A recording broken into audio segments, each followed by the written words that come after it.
Welcome, dear listener, to this evening's audiobook brought to you by Sleepy Sounds. Tonight, we will be reading The Snow Queen from the classic collection of Andersen's fairy tales. So, as the gentle sound of the soft rain starts to fall, let us begin our journey together. The Snow Queen. First story, which treats of a mirror and of the splinters. Now then, let us begin. When we are at the end of the story, we shall know more than we know now. But to begin, once upon a time there was a wicked sprite. Indeed, he was the most mischievous of all sprites. One day he was in a very good humor, for he had made a mirror with the power of causing all that was good and beautiful when it was reflected therein, to look poor and mean.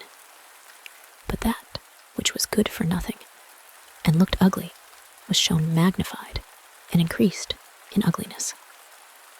In this mirror, the most beautiful landscapes looked like boiled spinach, and the best persons were turned into frights, or appeared to stand on their heads. Their faces were so distorted that they were not to be recognized, and if anyone had a mole, you might be sure that it would be magnified and spread over both nose and mouth. "That's glorious fun," said the sprite. If a good thought passed through a man's mind, then a grin was seen in the mirror, and the sprite laughed heartily at his clever discovery. All the little sprites who went to his school, for he kept a sprite school, told each other that a miracle had happened, and that now only, as they thought, it would be possible to see how the world really looked. They ran about with the mirror, and at last there was not a land or a person who was not represented distorted in the mirror. So then they thought they would fly up to the sky and have a joke there. The higher they flew with the mirror, the more terribly it grinned. They could hardly hold it fast. Higher and higher still they flew, nearer and nearer to the stars, when suddenly the mirror shook so terribly with grinning that it flew out of their hands and fell to the earth, where it was dashed in 100,000,000 and more pieces. And now it worked much more evil than before, for some of these pieces were hardly so large as a grain of sand, and they flew about in the wide world, and when they got into people's eyes, there they stayed. And then people saw everything perverted, or only had an eye for that which was evil. This happened because the very smallest bit had the same power which the whole mirror had possessed. Some persons even got a splinter in their heart, and then it made one shudder, for their heart became like a lump of ice. Some of the broken pieces were so large that they were used for window panes, through which one could not see one's friends. Other pieces were put in spectacles, and that was a sad affair when people put on their glasses to see well and rightly. Then the wicked sprite laughed till he almost choked, for all this tickled his fancy. The fine splinters still flew about in the air. And now we shall hear what happened next. Second story, A Little Boy and a Little Girl. In a large town, where there are so many houses and so many people that there is no roof left for everybody to have a little garden, and where, on this account, most persons are obliged to content themselves with flowers in pots, there lived 2 little children who had a garden somewhat larger than a flower pot. They were not brother and sister, but they cared for each other as much as if they were. Their parents lived exactly opposite. They inhabited 2 garrets, and where the roof of the one house joined that of the other, and the gutter ran along the extreme end of it, there was to each house a small window, one needed only to step over the gutter to get from one window to the other. The children's parents had large wooden boxes there, in which vegetables for the kitchen were planted, and little rose trees besides. There was a rose in each box, and they grew splendidly. They now thought of placing the boxes across the gutter, so that they nearly reached from one window to the other, and looked just like two walls of flowers. The tendrils of the peas hung down over the boxes, and the rose trees shot up long branches, twined round the windows, and then bent towards each other. It was almost like a triumphant arch of foliage and flowers. The boxes were very high, and the children knew that they must not creep over them. So they often obtained permission to get out of the windows to each other, and to sit on their little stools among the roses, where they could play delightfully. In winter, there was an end of this pleasure. The windows were often frozen over, but then they heated copper farthings on the stove and laid the hot farthing on the window pane. And then they had a capital peephole, quite nicely rounded, and out of each peeped a gentle, friendly eye.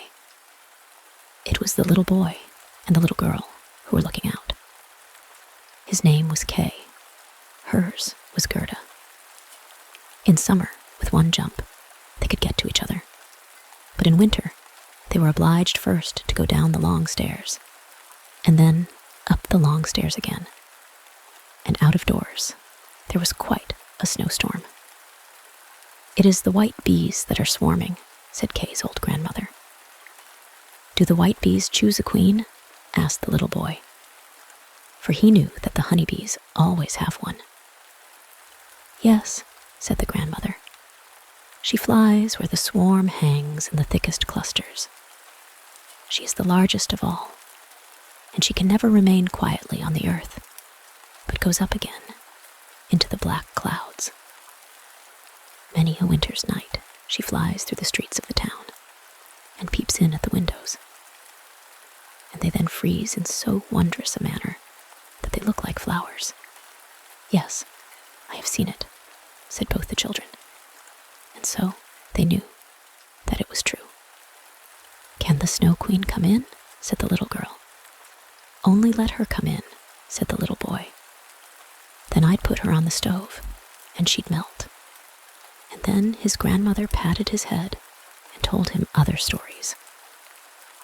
In the evening, when little Kay was at home and half undressed, he climbed up on the chair by the window and peeped out of the little hole. A few snowflakes were falling, and one, the largest of all, remained lying on the edge of a flower pot. The flake of snow grew larger and larger, and at last it was like a young lady, dressed in the finest white gauze, made of a million little flakes like stars. She was so beautiful and delicate, but she was of ice, of dazzling, sparkling ice. Yet she lived. Her eyes gazed fixedly, like two stars, but there was neither quiet nor repose in them. She nodded towards the window and beckoned with her hand. The little boy was frightened and jumped down from the chair. It seemed to him as if, at the same moment, a large bird flew past the window. The next day, it was a sharp frost, and then the spring came.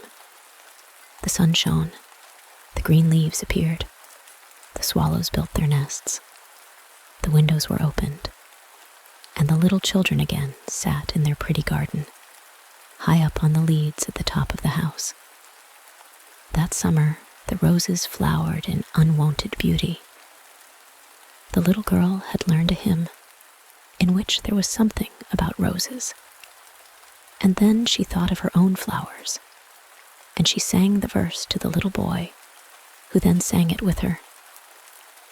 "The rose in the valley is blooming so sweet, and angels descend there the children to greet." And the children held each other by the hand, kissed the roses, looked up at the clear clear sunshine and spoke as though they really saw angels there. What lovely summer days those were. How delightful to be out in the air, near the fresh rose bushes that seem as if they would never finish blossoming. Kay and Gerda looked at the picture book full of beasts and of birds, and it was then, the clock in the church tower was just striking 5, that Kay said, "Oh, I feel such a sharp pain in my heart, and now something has got into my eye." The little girl put her arms around his neck. He winked his eyes. Now there was nothing to be seen.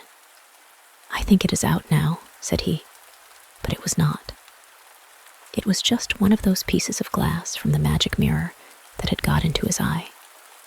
And poor Kay had got another piece right in his heart. It will soon become like ice. It did not hurt any longer, but there it was. "What are you crying for?" asked he. "You look so ugly.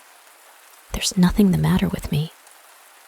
"Ah," said he at once, "that rose is cankered. And look, this one is quite crooked. After all, these roses are very ugly. They are just like the box they are planted in." And then he gave the box a good kick with his foot and pulled both the roses up. "What are you doing?" cried the little girl. And as he perceived her fright, he pulled up another rose, got in at the window, and hastened off from dear little Gerda. Afterwards, when she brought her picture book, he asked, "What horrid beasts have you there?" And if his grandmother told them stories, he always interrupted her. Besides, if he could manage it, he would get behind her, put on her spectacles, and imitate her way of speaking. He copied all her ways, and then everybody laughed at him. He was soon able to imitate the gait and manner of everyone in the street. Everything that was peculiar and displeasing in them, that Kay knew how to imitate. And at such times, all the people said, "The boy is certainly very clever." But it was the glass he had got in his eye, the glass that was sticking in his heart, which made him tease even little Gerda, whose whole soul was devoted to him. His games now were quite different to what they had formerly been. They were so very knowing. One winter's day, when the flakes of snow were flying about, he spread the skirts of his blue coat and caught the snow as it fell. "Look through this glass, Gerda," said he. And every flake seemed larger and appeared like a magnificent flower or beautiful star. It was splendid to look at. "Look, how clever," said Kay. "That's much more interesting than real flowers. They are as exact as possible. There is not a fault in them, if they did not melt." It was not long after this that Kay came one day with large gloves on and his little sledge at his back, and bawled right into Gerda's ears, "I have permission to go out into the square where the others are playing." And off he was in a moment. There, in the marketplace, some of the boldest of the boys used to tie their sledges to the carts as they passed by, and so they were pulled along and got a good ride. It was so capital. Just as they were in the very height of their amusement, a large sledge passed by. It was painted quite white, and there was someone in it wrapped up in a rough white mantle of fur, with a rough white fur cap on his head. The sledge drove round the square twice, and Kay tied on his sledge as quickly as he could, and off he drove with it.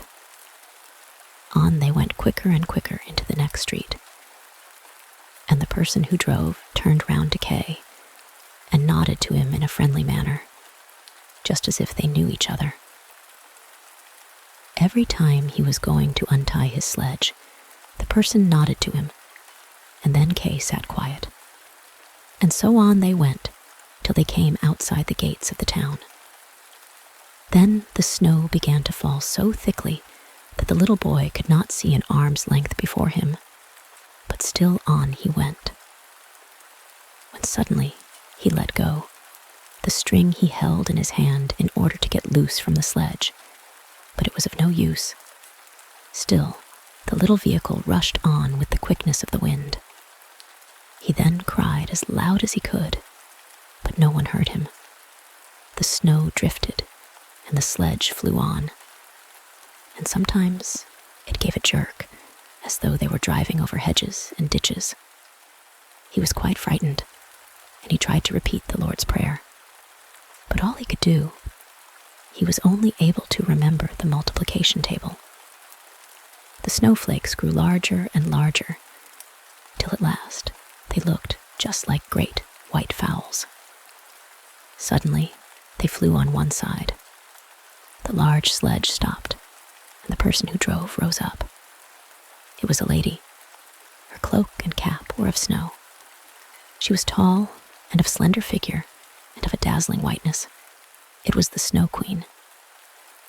"We have traveled fast," said she, "but it is freezingly cold. Come under my bearskin." And she put him in the sledge beside her, wrapped the fur round him, and he felt as though he were sinking in a snow wreath. "Are you still cold?" asked she, and then she kissed his forehead. Ah, it was colder than ice. It penetrated to his very heart, which was already almost a frozen lump. It seemed to him as if he were about to die, but a moment more, and it was quite congenial to him, and he did not remark the cold that was around him. My sledge. Do not forget my sledge. It was the first thing he thought of. It was there tied to one of the white chickens, who flew along with it on his back, behind the large sledge. The Snow Queen kissed Kay once more, and then he forgot little Gerda, grandmother, and all whom he had left at his home. "Now you will have no more kisses," said she, "or else I should kiss you to death." Kay looked at her. She was very beautiful. A more clever or a more lovely countenance he could not fancy to himself. And she no longer appeared of ice as before, when she sat outside the window and beckoned to him. In his eyes, she was perfect. He did not fear her at all, and told her that he could calculate in his head, and with fractions even, that he knew the number of square miles there were in the different countries, and how many inhabitants they contained. And she smiled while he spoke. It then seemed to him as if what he knew was not enough, and he looked upwards in the large, huge, empty space above him, and on she flew with him, flew high over the black clouds, while the storm moaned and whistled as though it were singing some old tune. On they flew over woods and lakes, over seas and many lands, and beneath them the chilling storm rushed fast. The wolves howled, the snow crackled. Above them flew large screaming crows, but higher up appeared the moon, quite large and bright, and it was on it that Kay gazed during the long, long winter's night, while by day he slept at the feet of the Snow Queen. Third story. Of the Flower Garden, at the old woman's who understood witchcraft. But what became of little Gerda when Kay did not return? Where could he be? Nobody knew. Nobody could give any intelligence. All the boys knew was that they had seen him tie his sledge to another large and splendid one, which drove down the street and out of the town. Nobody knew where he was. Many sad tears were shed, and little Gerda wept long and bitterly. At last she said he must be dead, that he had been drowned in the river which flowed close to the town. Oh, those were very long and dismal winter evenings. At last spring came, with its warm sunshine. "Kay is dead and gone," said little Gerda. "That I don't believe," said the sunshine. "Kay is dead and gone," said she to the swallows. "That I don't believe," said they. And at last little Gerda did not think so any longer either. "I'll put on my red shoes," said she one morning.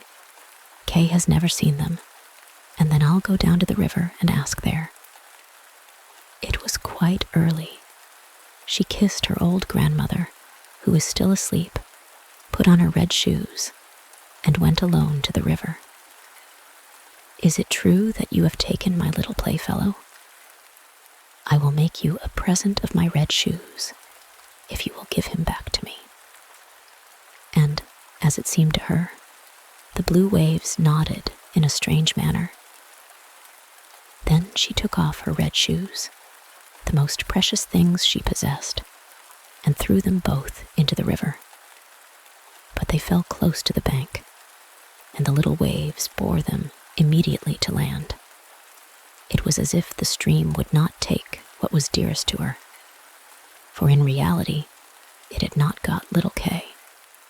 But Gerda thought that she had not thrown the shoes out far enough, so she clambered into a boat which lay among the rushes, went to the farthest end, and threw out the shoes. But the boat was not fastened, and the motion which she occasioned made it drift from the shore. She observed this and hastened to get back. But before she could do so, the boat was more than a yard from the land and was gliding quickly onward. Little Gerda was very frightened and began to cry, but no one heard her except the sparrows, and they could not carry her to land. But they flew along the bank and sang as if to comfort her, "Here we are, here we are." The boat drifted with the stream. Little Gerda sat quite still without shoes, for they were swimming behind the boat, but she could not reach them, because the boat went much faster than they did.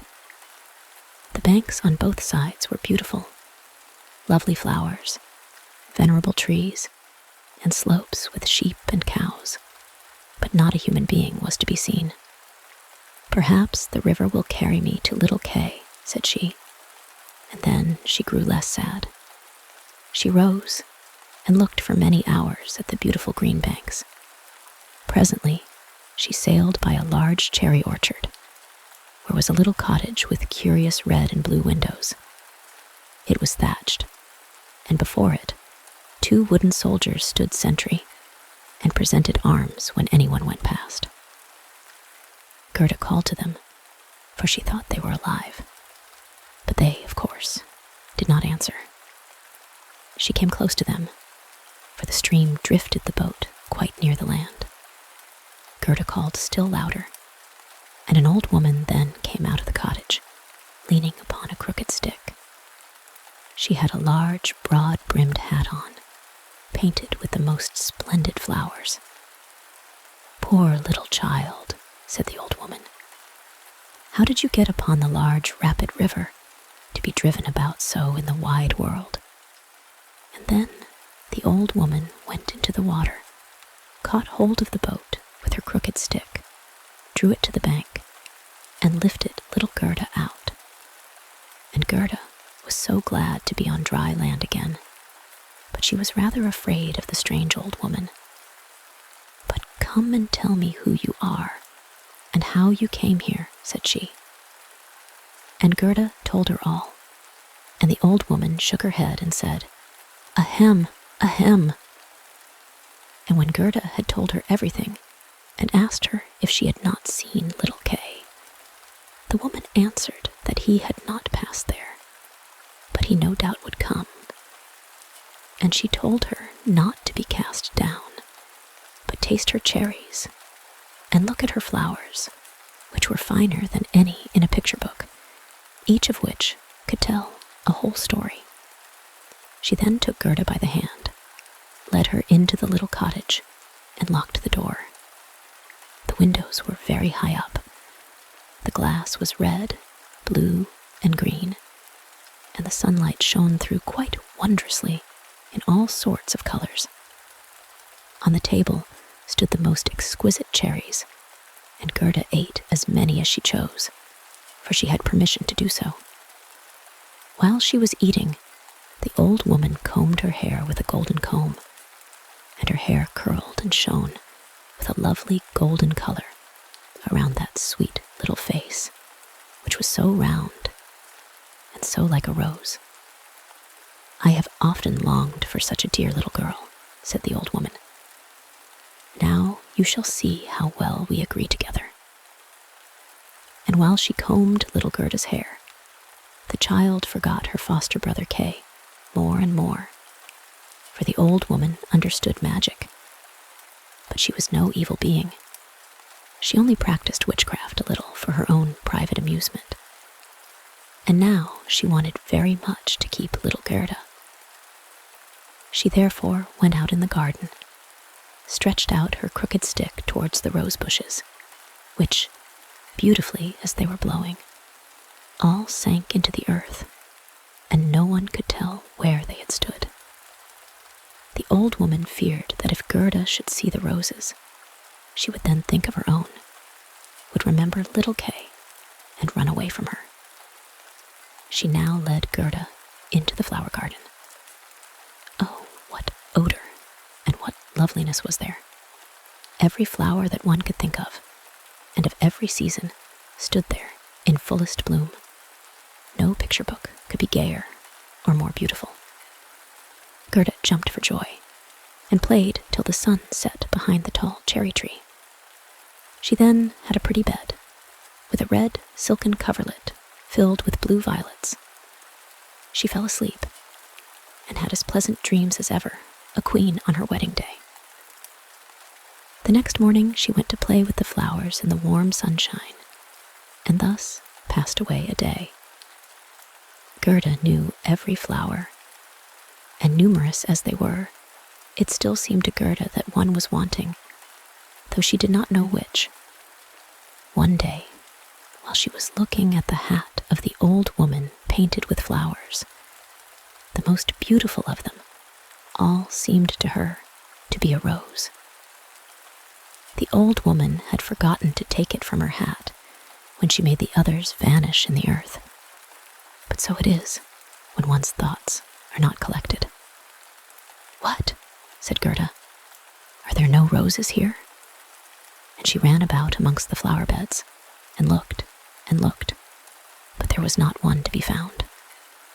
She then sat down and wept, but her hot tears fell just where a rosebush had sunk, and when her warm tears watered the ground, the tree shot up suddenly, as fresh and blooming as when it had been swallowed up. Gerda kissed the roses, thought of her own dear roses at home, and with them of little Kay. "Oh, how long I have stayed," said the little girl. "I intended to look for Kay. Don't you know where he is?" she asked of the roses. "Do you think he is dead and gone?" "Dead? He certainly is not," said the roses.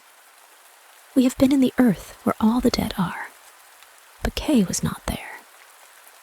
"Many thanks," said little Gerda, and she went to the other flowers, looked into their cups, and asked, "Don't you know where little Kay is?"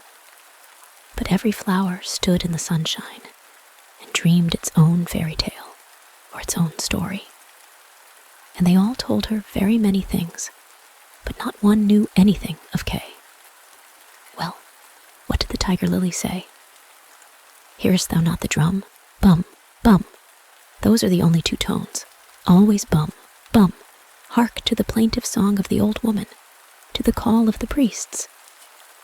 The Hindu woman in her long robe stands upon the funeral pile. The flames rise around her and her dead husband. But the Hindu woman thinks on the living one in the surrounding circle, on him whose eyes burn hotter than the flames, on him, the fire of whose eyes pierces her heart more than the flames which soon will burn her body to ashes.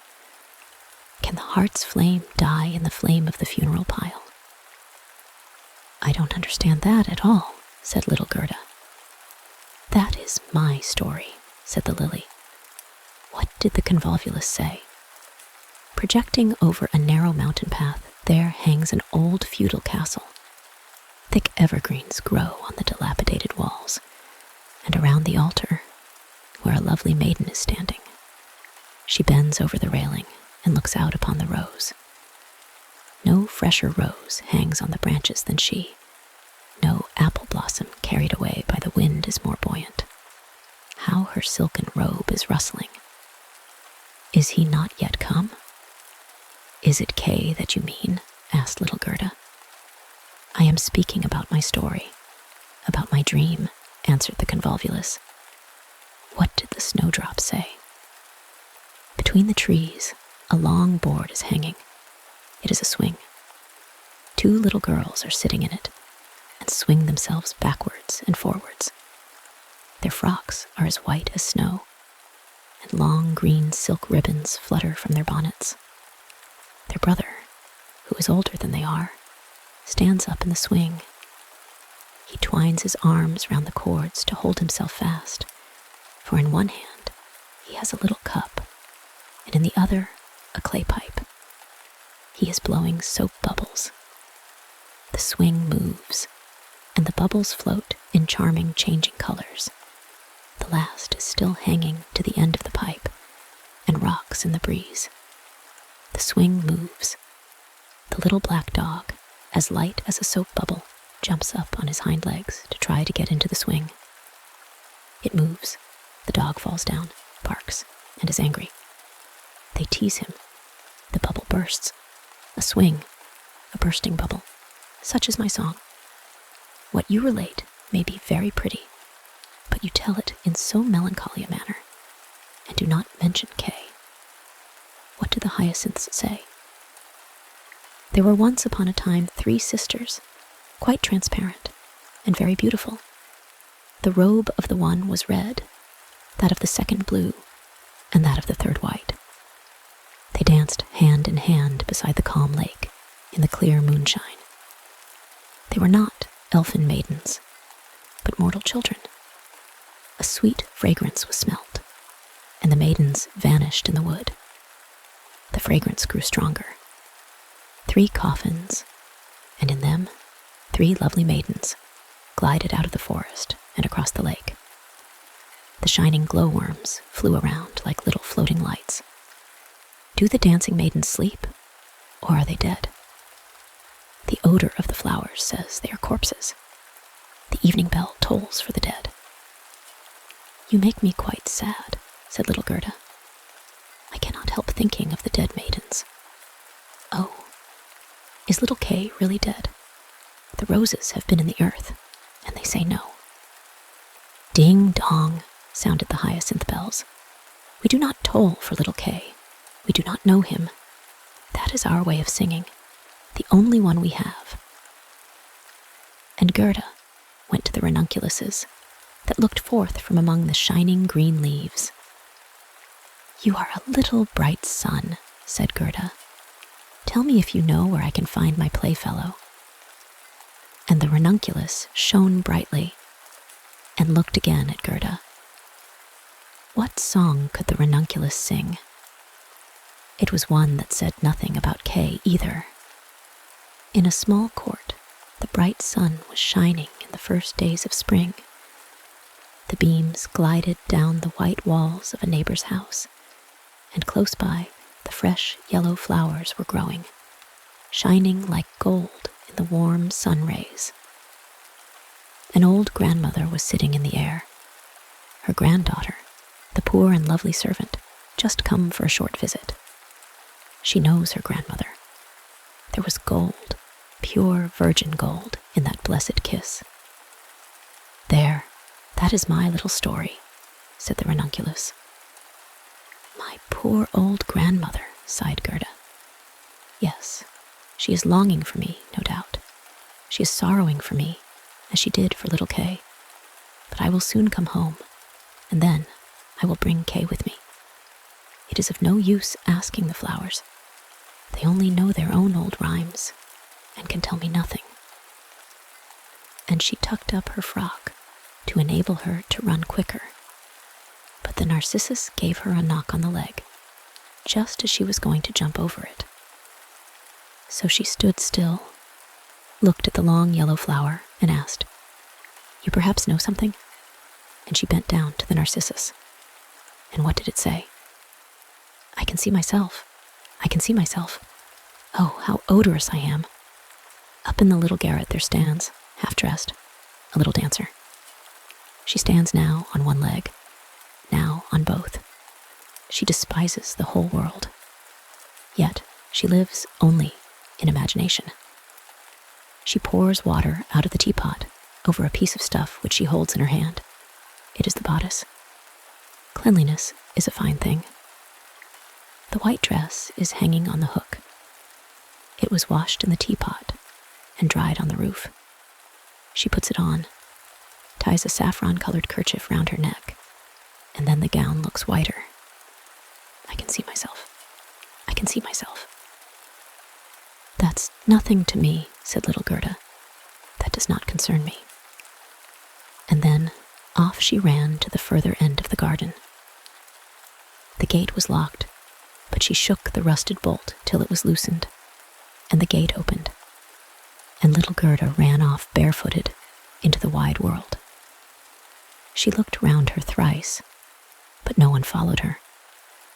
At last she could run no longer. She sat down on a large stone, and when she looked about her, she saw that the summer had passed. It was late in the autumn, but that one could not remark in the beautiful garden, where there was always sunshine, and where there were flowers the whole year round. "Dear me, how long I have stayed," said Gerda. "Autumn is come, I must not rest any longer." And she got up to go further. Oh, how tender and wearied her little feet were. All around it looked so cold and raw. The long willow leaves were quite yellow, and the fog dripped from them like water. One leaf fell after the other. The sloes only stood full of fruit, which set one's teeth on edge. Oh, how dark and comfortless it was in the dreary world. Fourth story. The Prince and Princess Gerda was obliged to rest herself again, when, exactly opposite to her, a large raven came hopping over the white snow. He had long been looking at Gerda and shaking his head, and now he said, "Caw-caw, good day, good day." He could not say it better. But he felt a sympathy for the little girl, and asked her where she was going all alone.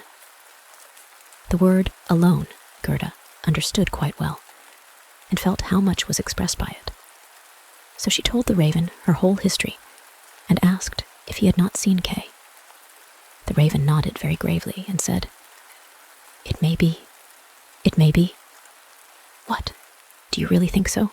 cried the little girl, and she nearly squeezed the raven to death. So much did she kiss him. "Gently, gently," said the raven. "I think I know. I think that it may be little Kay. But now he has forgotten you for the princess." "Does he live with a princess?" asked Gerda. "Yes. Listen," said the raven. "But it will be difficult for me to speak your language. If you understand the raven language, I can tell you better." "No, I have not learnt it," said Gerda. "But my grandmother understands it, and she can speak gibberish too. I wish I had learnt it." "No matter," said the raven. "I will tell you as well as I can. However, it will be bad enough." And then he told all he knew. In the kingdom where we now are, there lives a princess who is extraordinarily clever, for she has read all the newspapers in the whole world and has forgotten them again.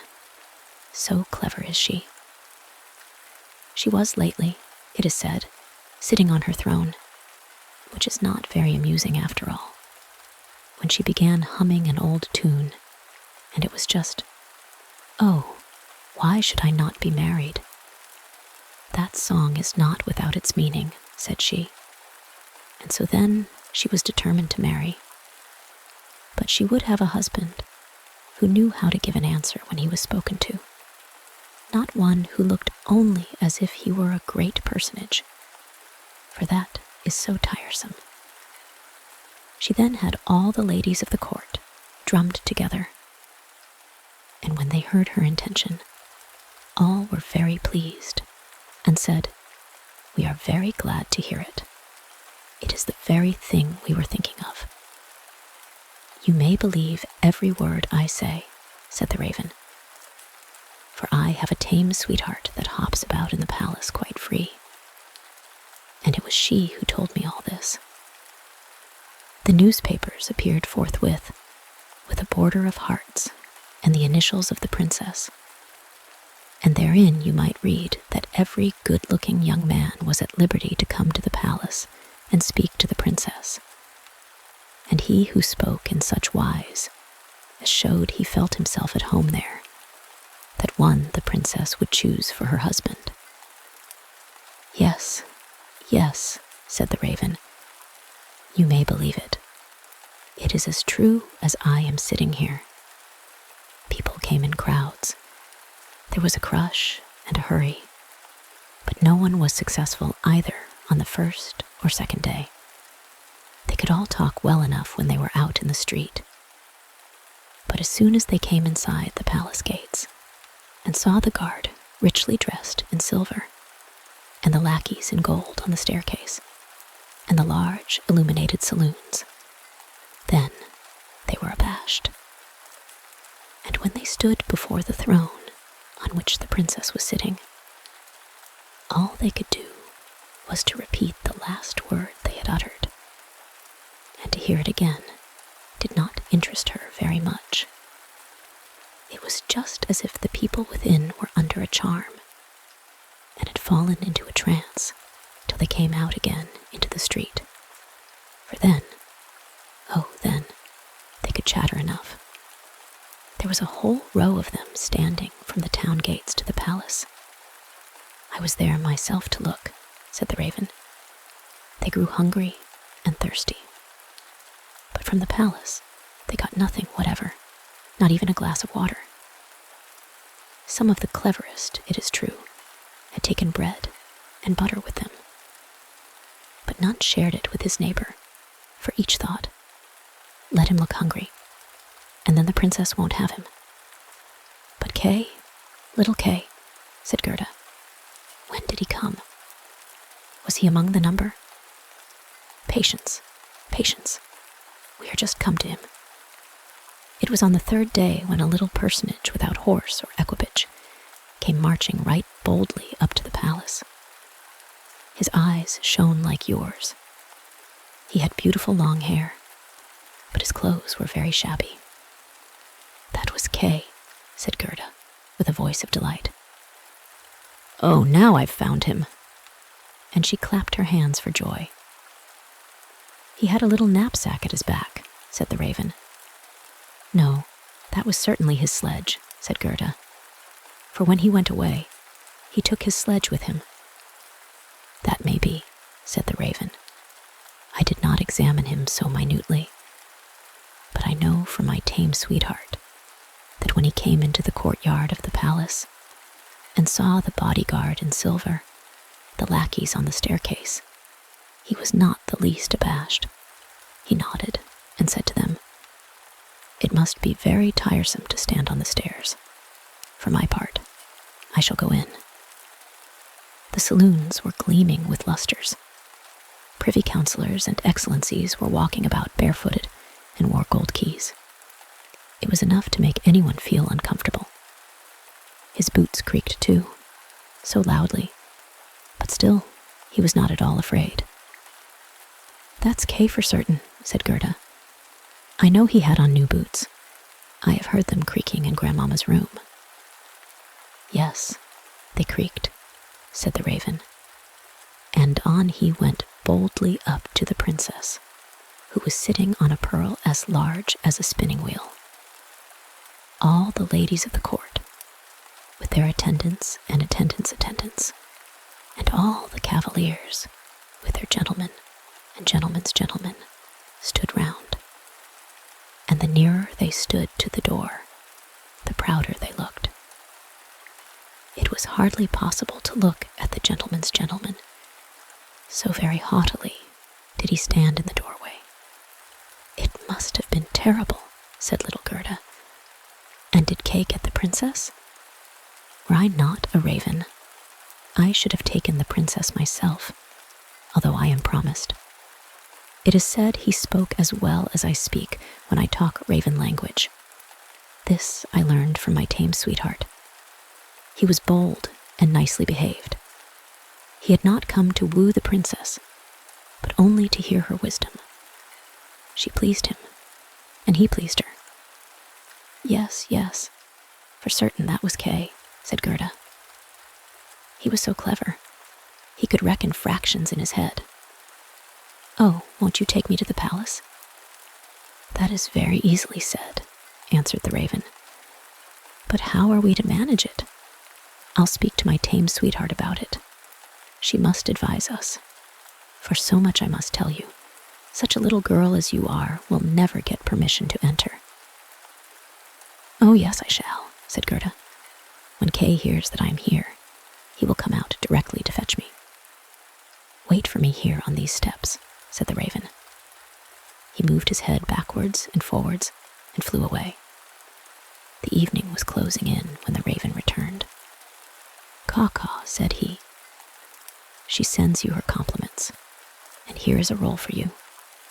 She took it out of the kitchen, where there is bread enough. You are hungry, no doubt.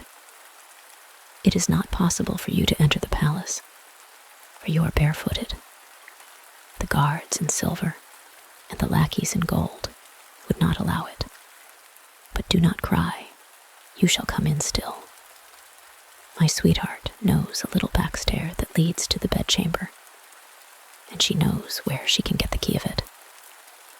And they went into the garden in the large avenue, where one leaf was falling after the other. And when the lights in the palace had all gradually disappeared, the raven led little Gerda to the back door, which stood half open.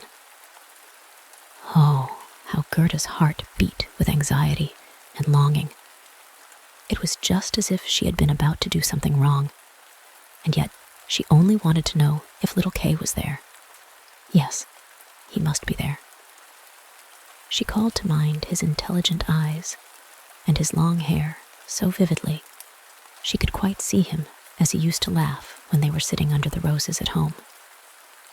He will, no doubt, be glad to see you, to hear what a long way you have come for his sake, to know how unhappy all at home were when he did not come back.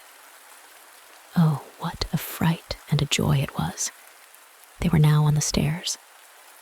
A single lamp was burning there, and on the floor stood the tame raven, turning her head on every side and looking at Gerda, who bowed as her grandmother had taught her to do. "My intended has told me so much good of you, my dear young lady," said the tame raven. "Your tale is very affecting. If you will take the lamp, I will go before. We will go straight on, for we shall meet no one." "I think there is somebody just behind us," said Gerda, and something rushed past. It was like shadowy figures on the wall, horses with flowing manes and thin legs, huntsmen, ladies and gentlemen on horseback. "They are only dreams," said the raven. "They come to fetch the thoughts of the high personages to the chase. 'Tis well, for now you can observe them in bed all the better. But let me find, when you enjoy honor and distinction, that you possess a grateful heart." "Tut, that's not worth talking about," said the raven of the woods. They now entered the first saloon, which was of rose-colored satin, with artificial flowers on the wall. Here the dreams were rushing past, but they hastened by so quickly that Gerda could not see the high personages. One hall was more magnificent than the other. One might indeed well be abashed. And at last they came into the bedchamber. The ceiling of the room resembled a large palm tree with leaves of glass, of costly glass, and in the middle, From a thick golden stem hung 2 beds, each of which resembled a lily. One was white, and in this lay the princess. The other was red, and it was here that Gerda was to look for little Kay. She bent back one of the red leaves and saw a brown neck. Oh, that was Kay. She called him quite loud by name, held the lamp towards him. The dreams rushed back again into the chamber. He awoke, turned his head, and it was not little Kay. The prince was only like him about the neck, but he was young and handsome. And out of the white lily leaves, the princess peeped too, and asked what was the matter. Then little Gerda cried, and told her her whole history, and all that the ravens had done for her. Poor little thing, said the prince and the princess. They praised the ravens very much, and told them they were not at all angry with them, but they were not to do so again. However, they should have a reward. Will you fly about here at liberty? Asked the princess. Or would you like to have a fixed appointment as court ravens, with all the broken bits from the kitchen? And both the ravens nodded and begged for a fixed appointment, for they thought of their old age and said, "It is a good thing to have a provision for our old days." And the prince got up and let Gerda sleep in his bed, and more than this he could not do. She folded her little hands and thought, how good men and animals are, and she then fell asleep and slept soundly. All the dreams flew in again, and they now looked like the angels. They drew a little sledge, in which little Kay sat and nodded his head, but the whole was only a dream, and therefore it all vanished as soon as she awoke. The next day, she was dressed from head to foot in silk and velvet. They offered to let her stay at the palace and lead a happy life, but she begged to have a little carriage with a horse in front, and for a small pair of shoes. Then, she said, she would again go forth in the wide world and look for Kay. Shoes and a muff were given her.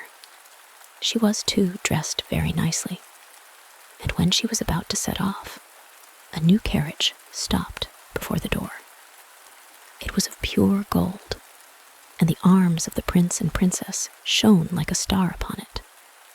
The coachman, the footman, and the outriders, for outriders were there too, all wore golden crowns. The prince and the princess assisted her into the carriage themselves, and wished her all success. The raven of the woods, who was now married, accompanied her for the first 3 miles. He sat beside Gerda, for he could not bear riding backwards. The other ravens stood in the doorway and flapped her wings. She could not accompany Gerda, because she suffered from headache, since she had had a fixed appointment and ate so much. The carriage was lined inside with sugar plums, and in the seats were fruits and gingerbread. "Farewell, farewell," said Prince and Princess, and Gerda wept, and the raven wept. Thus passed the first miles, and then the raven bade her farewell, and this was the most painful separation of all.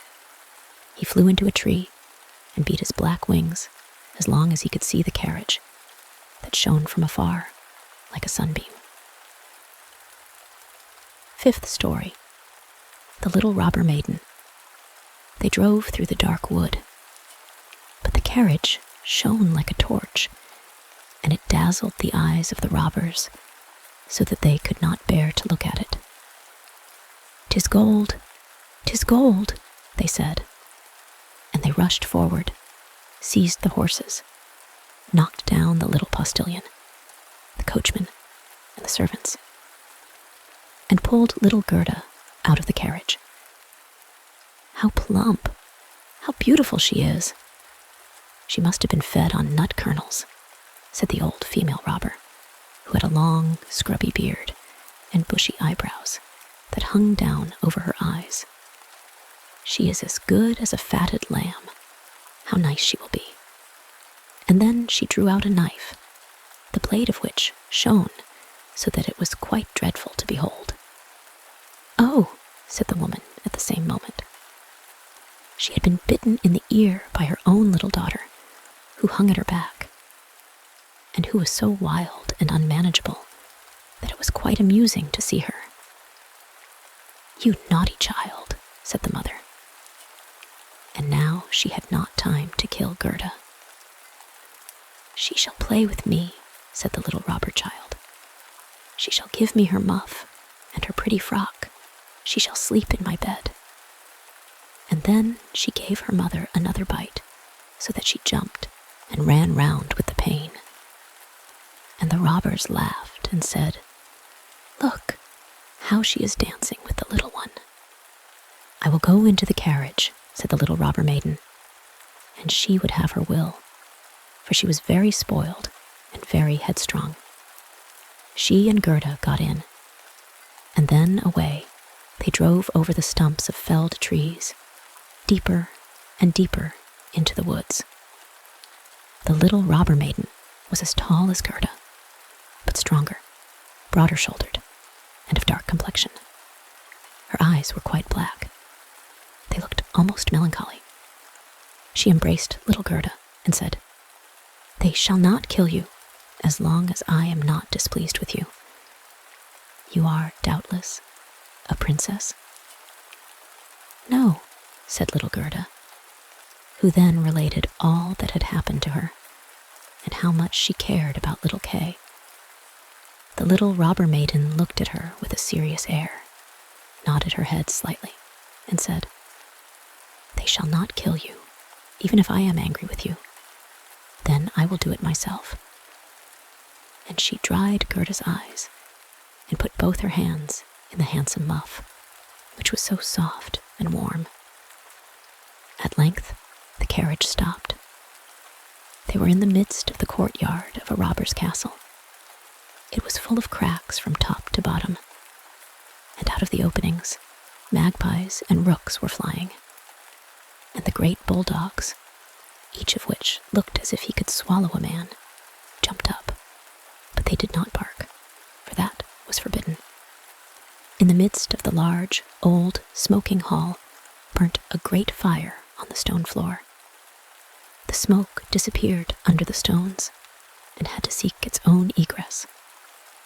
In an immense cauldron, soup was boiling, and rabbits and hares were being roasted on a spit. "You shall sleep with me tonight, with all my animals," said the little robber maiden. They had something to eat and drink, and then went into a corner where straw and carpets were lying. Beside them, on laths and perches, sat nearly 100 pigeons, all asleep, seemingly. But yet they moved a little when the robber maiden came. "They are all mine," said she, at the same time seizing one that was next to her by the legs and shaking it so that its wings fluttered. "Kiss it," said the little girl, and flung the pigeon in Gerda's face.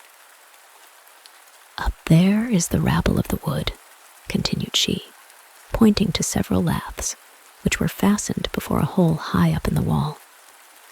"That's the rabble. They would all fly away immediately if they were not well fastened in. And here is my dear old back." And she laid hold of the horns of a reindeer that had a bright copper ring round its neck and was tethered to the spot. "We are obliged to lock this fellow in too, or he would make his escape. Every evening I tickle his neck with my sharp knife. He is so frightened at it." And the little girl drew forth a long knife from a crack in the wall and let it glide over the reindeer's neck. The poor animal kicked.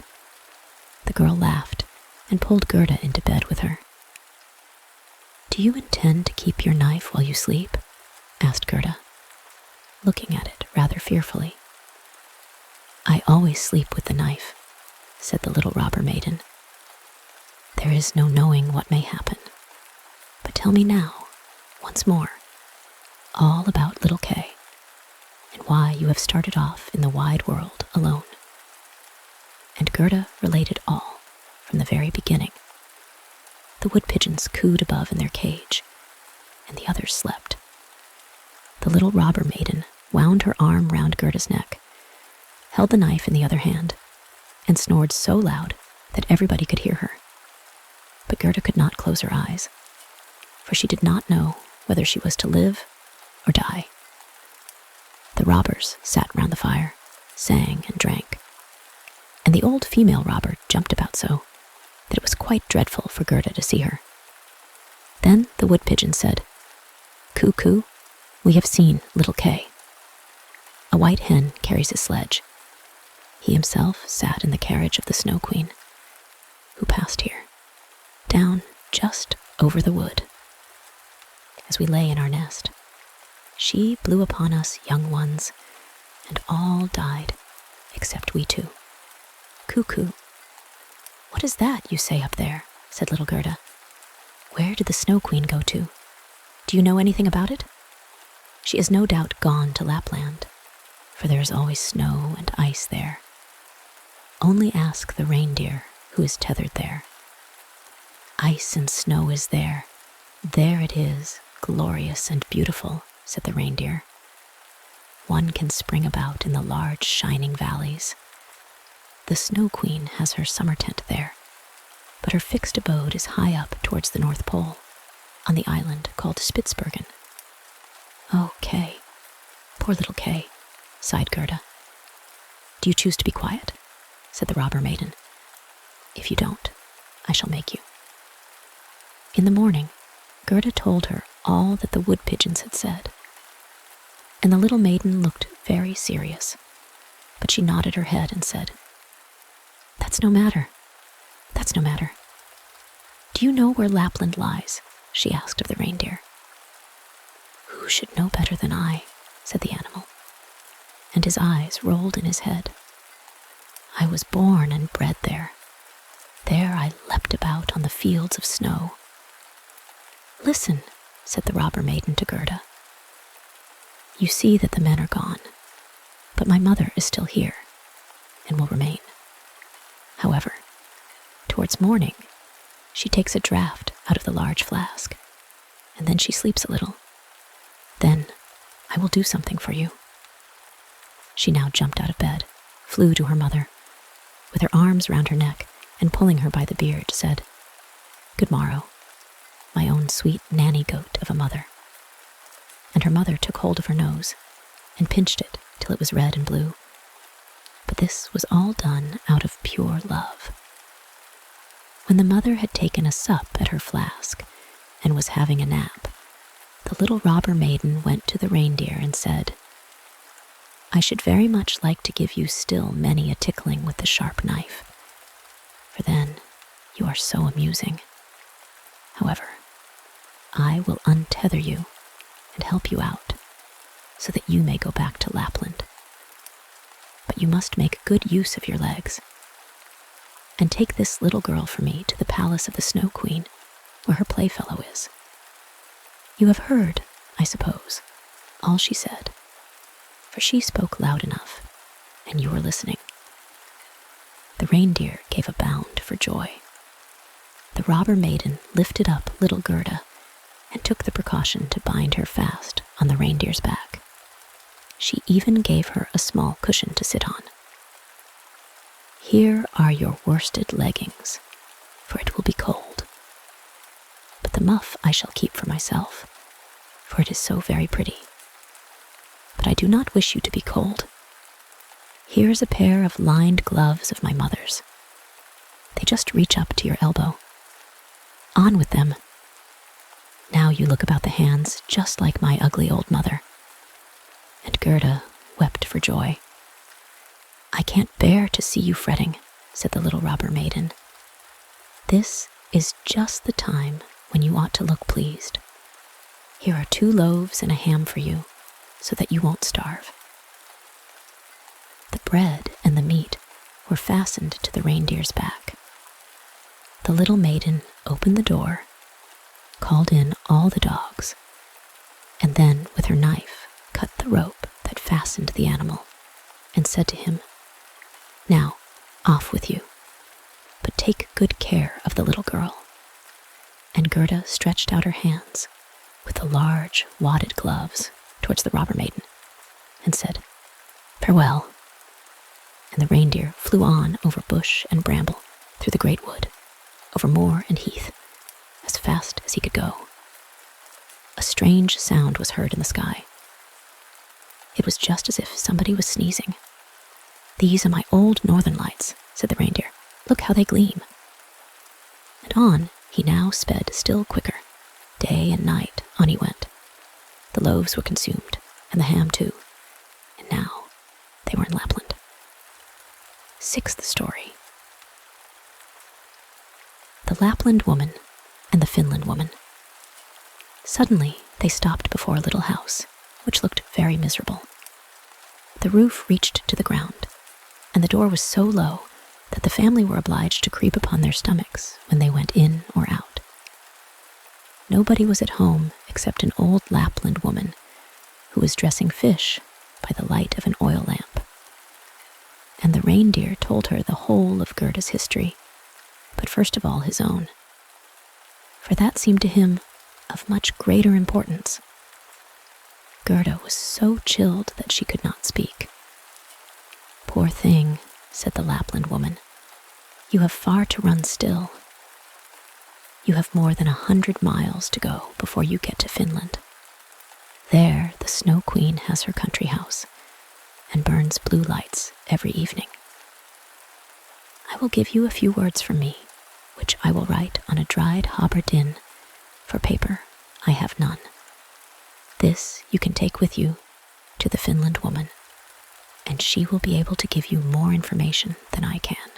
When Gerda had warmed herself and had eaten and drunk, the Lapland woman wrote a few words on a dried haberdine, begged Gerda to take care of them, put her on the reindeer, bound her fast, and away sprang the animal.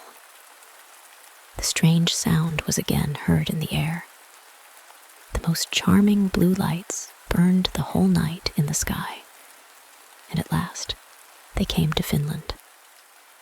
They knocked at the chimney of the Finland woman, for as to a door, she had none.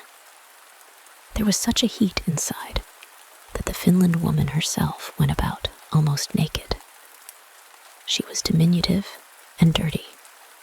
She immediately loosened little Gerda's clothes, pulled off her thick gloves and boots, for otherwise the heat would have been too great, and after laying a piece of ice on the reindeer's head, read what was written on the fish skin. She read it 3 times. She then knew it by heart, so she put the fish into the cupboard, for it might very well be eaten, and she never threw anything away. Then the reindeer related his own story first, and afterwards that of little Gerda. And the Finland woman winked her eyes, but said nothing. "You are so clever," said the reindeer. "You can, I know, twist all the winds of the world together in a knot. If the seaman loosens one knot, then he has a good wind. If a second, then it blows pretty stiffly. If he undoes the third and fourth, then it rages so that the forests are upturned. Will you give the little maiden a potion, that she may possess the strength of 12 men and vanquish the Snow Queen?" "The strength of 12 men," said the Finland woman. "Much good that would be." Then she went to a cupboard and drew out a large skin rolled up.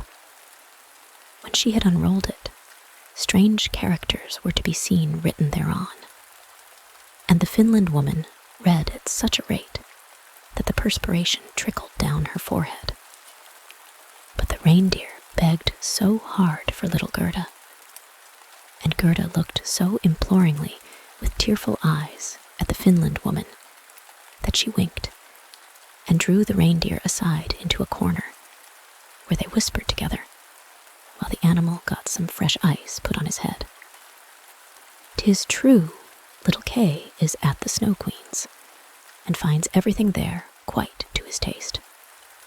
And he thinks it the very best place in the world. But the reason of that is, he has a splinter of glass in his eye and in his heart. These must be got out first. Otherwise, he will never go back to mankind, and the Snow Queen will retain her power over him. But can you give little Gerda nothing to take which will endue her with power over the whole? I can give her no more power than what she has already. Don't you see how great it is? Don't you see how men and animals are forced to serve her? How well she gets through the world barefooted? She must not hear of her power from us. That power lies in her heart, because she is a sweet and innocent child. If she cannot get to the Snow Queen by herself and rid little Kay of the glass, we cannot help her. 2 miles hence, the garden of the Snow Queen begins. Thither you may carry the little girl. Set her down by the large bush with red berries, standing in the snow. Don't stay talking, but hasten back as fast as possible. And now the Finland woman placed little Gerda on the reindeer's back, and off he ran with all imaginable speed. "Oh, I have not got my boots. I have not brought my gloves," said little Gerda. She remarked she was without them from the cutting frost. But the reindeer dared not stand still. On he ran, till he came to the great bush with the red berries, and there he set Gerda down, kissed her mouth, while large bright tears flowed from the animal's eyes, and then back he went as fast as possible. There stood poor Gerda now, without shoes or gloves, in the very middle of dreadful icy Finland. She ran on as fast as she could. There then came a whole regiment of snowflakes, but they did not fall from above, and they were quite bright and shining from the aurora borealis. The flakes ran along the ground, and the nearer they came, the larger they grew. Gerda well remembered how large and strange the snowflakes appeared when she once saw them through a magnifying glass. But now they were large and terrific in another manner. They were all alive. They were the outposts of the Snow Queen. They had the most wondrous shapes. Some looked like large, ugly porcupines. Others like snakes knotted together, with their heads sticking out. And others, again, like small, fat bears, with the hair standing on end. All were of dazzling whiteness. All were living snowflakes. Little Gerda repeated the Lord's Prayer. The cold was so intense that she could see her own breath, which came like smoke out of her mouth. It grew thicker and thicker, and took the form of little angels that grew more and more when they touched the earth. All had helms on their heads, and lances and shields in their hands. They increased in numbers, and when Gerda had finished the Lord's Prayer, she was surrounded by a whole legion. They thrust at the horrid snowflakes with their spears, so that they flew into 1,000 pieces. And little Gerda walked on bravely and in security. The angels patted her hands and feet, and then she felt the cold less, and went on quickly towards the palace of the Snow Queen. But now we shall see how Kay fared. He never thought of Gerda, and least of all that she was standing before the palace. 7th story. What took place in the palace of the Snow Queen, and what happened afterward. The walls of the palace were of driving snow, and the windows and doors of cutting winds. There were more than 100 halls there, according as the snow was driven by the winds. The largest was many miles in extent. All were lighted up by the powerful aurora borealis, and all were so large, so empty, so icy cold, and and so resplendent. Mirth never reigned there. There was never even a little bear ball with the storm for music, while the polar bears went on their hind legs and showed off their steps. Never a little tea party of white young lady foxes. Vast, cold, and empty were the halls of the Snow Queen. The northern lights shone with such precision that one could tell exactly when they were at their highest or lowest degree of brightness. In the middle of the empty, endless hall of snow was a frozen lake. It was cracked in 1,000 pieces, but each piece was so like the other that it seemed the work of a cunning artificer.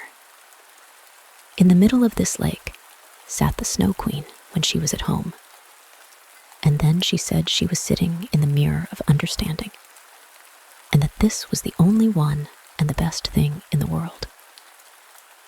Little Kay was quite blue, yes, nearly black with cold, but he did not observe it, for she had kissed away all feeling of cold from his body, and his heart was a lump of ice. He was dragging along some pointed, flat pieces of ice, which he laid together in all possible ways, for he wanted to make something with them, just as we have little flat pieces of wood to make geometrical figures with, called the Chinese puzzle. Kay made all sorts of figures, the most complicated, for it was an ice puzzle for the understanding. In his eyes, the figures were extraordinarily beautiful and of the utmost importance, for the bit of glass which was in his eye caused this. He found whole figures which represented a written word, but he never could manage to represent just the word he wanted. That word was eternity. And the Snow Queen had said, "If you can discover that figure, you shall be your own master, and I will make you a present of the whole world and a pair of new skates." But he could not find it out. "I am going now to warm lands," said the Snow Queen. "I must have a look down into the black cauldrons." It was the volcanoes Vesuvius and Etna that she meant. "I will just give them a coating of white, for that is as it ought to be. Besides, it is good for the oranges and the grapes." And then away she flew, and Kay sat quite alone in the empty halls of ice that were miles long, and looked at the blocks of ice, and thought, till his skull was almost cracked. There he sat quite benumbed and motionless. One would have imagined he was frozen to death. Suddenly, little Gerda stepped through the great portal into the palace. The gate was formed of cutting winds, but Gerda repeated her evening prayer, and the winds were laid as though they slept. And the little maiden entered the vast, empty, cold halls. There she beheld Kay. She recognized him, flew to embrace him, and cried out, her arms firmly holding him the while, "Kay, sweet little Kay, have I then found you at last?" But he sat quite still, benumbed and cold. Then little Gerda shed burning tears, and they fell on his bosom. They penetrated to his heart. They thawed the lumps of ice and consumed the splinters of the looking-glass. He looked at her, and she sang the hymn, "The rose in the valley is blooming so sweet, and angels descend there the children to greet." Hereupon Kay burst into tears. He wept so much that the splinter rolled out of his eye, and he recognized her and shouted, "Gerda, sweet little Gerda, where have you been so long, and where have I been?" He looked round him. "How cold it is here," said he. "How empty and cold." And he held fast by Gerda, who laughed and wept for joy. It was so beautiful that even the blocks of ice danced about for joy. And when they were tired and laid themselves down, they formed exactly the letters which the Snow Queen had told him to find out. So now he was his own master, and he would have the whole world and a pair of new skates into the bargain. Gerda kissed his cheeks, and they grew quite blooming. She kissed his eyes, and they shone like her own. She kissed his hands and feet, and he was again well and merry. The Snow Queen might come back as soon as she liked. There stood his discharge written in resplendent masses of ice. They took each other by the hand and wandered forth out of the large hall. They talked of their old grandmother and of the roses upon the roof. And wherever they went, the winds ceased raging and the sun burst forth. And when they reached the bush with the red berries, they found the reindeer waiting for them. He had brought another, a young one, with him, whose udder was filled with milk, which he gave to the little ones, and kissed their lips. They then carried Kay and Gerda, first to the Finland woman, where they warmed themselves in the warm room, and learned what they were to do on their journey home. And they went to the Lapland woman, who made some new clothes for them and repaired their sledges. The reindeer and the young hind leapt along beside them and accompanied them to the boundary of the country. Here the first vegetation peeped forth. Here Kay and Gerda took leave of the Lapland woman. "Farewell, farewell," they all said. And the first green buds appeared. The first little birds began to cheer up, and out of the wood came, riding on a magnificent horse, which Gerda knew it was one of the leaders in the golden carriage, a young damsel with a bright red cap on her head and armed with pistols. It was the little robber maiden who, tired of being at home, had determined to make a journey to the north, and afterwards in another direction, if that did not please her. She recognized Gerda immediately, and Gerda knew her too. It was a joyful meeting. "You are a fine fellow for tramping about," said she to little Kay. "I should like to know, Faith, if you deserve that one should run from one end of the world to the other for your sake." But Gerda patted her cheeks and inquired for the prince and princess. "They are gone abroad," said the other. "But the raven?" asked little Gerda. "Oh, the raven is dead," she answered. "His tame sweetheart is a widow, and wears a bit of black worsted round her leg. She laments most piteously, but it's all mere talk and stuff. Now tell me what you've been doing, and how you managed to catch him." And Gerda and Kay both told their story. And "Schnipp, schnapp, schnurre, basalura," said the robber maiden. And she took the hands of each, and promised that if she should some day pass through the town where they lived, she would come and visit them. And then away she rode. Kay and Gerda took each other's hand. It was lovely spring weather, with abundance of flowers and a verdure. The church bells rang, and the children recognized the high towers and the large town. It was that in which they dwelt. They entered and hastened up to their grandmother's room, where everything was standing as formerly. The clock said, "Tick, tack," and the finger moved round. But as they entered, they remarked that they were now grown up. The roses on the leads hung blooming in at the open window. There stood the little children's chairs, and Kay and Gerda sat down on them, holding each other by the hand. They both had forgotten the cold, empty splendor of the Snow Queen, as though it had been a dream. The grandmother sat in the bright sunshine and read aloud from the Bible. "Unless ye become as little children, ye cannot enter the kingdom of heaven." And Kay and Gerda looked in each other's eyes, and all at once they understood the old hymn. "The rose in the valley is blooming so sweet, and angels descend there the children to greet. There sat the two grown-up persons, grown up and yet children, children at least in heart. And it was summertime, summer, glorious summer, the end. Thank you for taking the time to listen along with me this evening.